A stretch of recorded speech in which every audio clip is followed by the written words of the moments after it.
voice performance, coming to you from the land where the winters are cold, but the people are warm.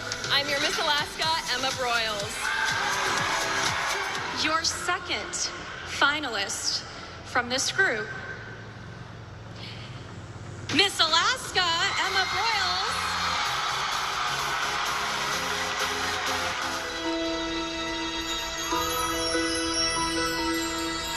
Fade in on a girl with a hunger for fame and a face and a name to remember.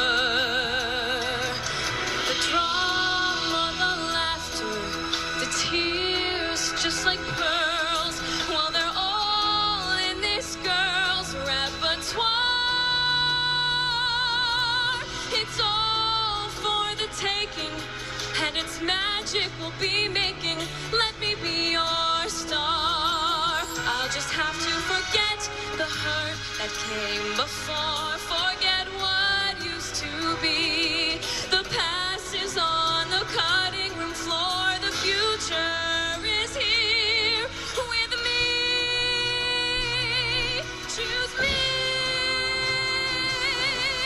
She'll do all she can for the love of one man and the millions who love from afar. I'm what you've been needing, and I'm here and my heart's bleeding. Let me be your star.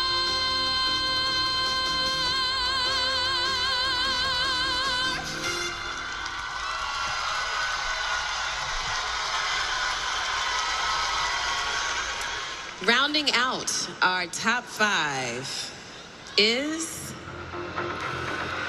Miss Alaska, Emma Broyles.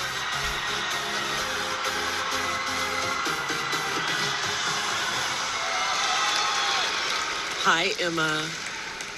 Hi, Emma. Congratulations to you. Thank you so much. So you mentioned in your interview, your private interview, that it's important to have transparency and vulnerability on social media. How do you determine, though, what to share in the spirit of transparency and what might be oversharing and too personal to put on such a public forum? Yeah, that is a very valid question. I think that's something that I've kind of struggled with as well because, you know, in one aspect, I want to show people that I am just like everybody else. I think that people tend to put Miss America and Miss America title holders up on this pedestal saying, wow, she's this crazy girl doing all these awesome things and I could never be like her.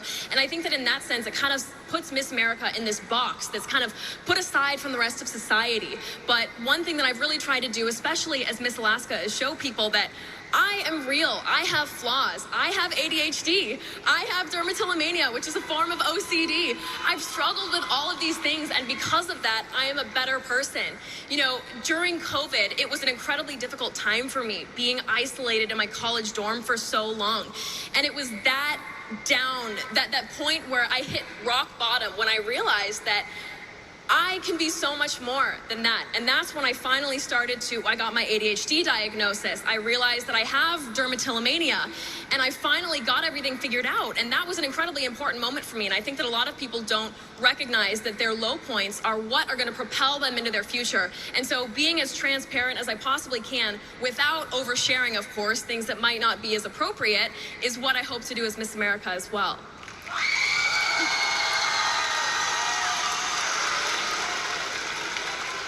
You're very brave to share in that way. Educate us a little bit about some of the misconceptions and stereotypes around those who are diagnosed with ADHD. Exactly. You know, a lot of women with ADHD go undiagnosed for at least, the first 20 years of their life, like me, or just for their entire life, because women with ADHD tend to be pegged as people who are daydreamers, right? Because you tend to see a young boy with ADHD running around the classroom, the parents realize there's something wrong, but women with ADHD tend to go unrecognized, and they tend to think so poorly of themselves because they've gone so long thinking that there was something wrong with them and thinking that they just could never reach that level. But, you know, now that I've become medicated and now that I've been in so many support groups with other people who have ADHD, I've been able to find my true self.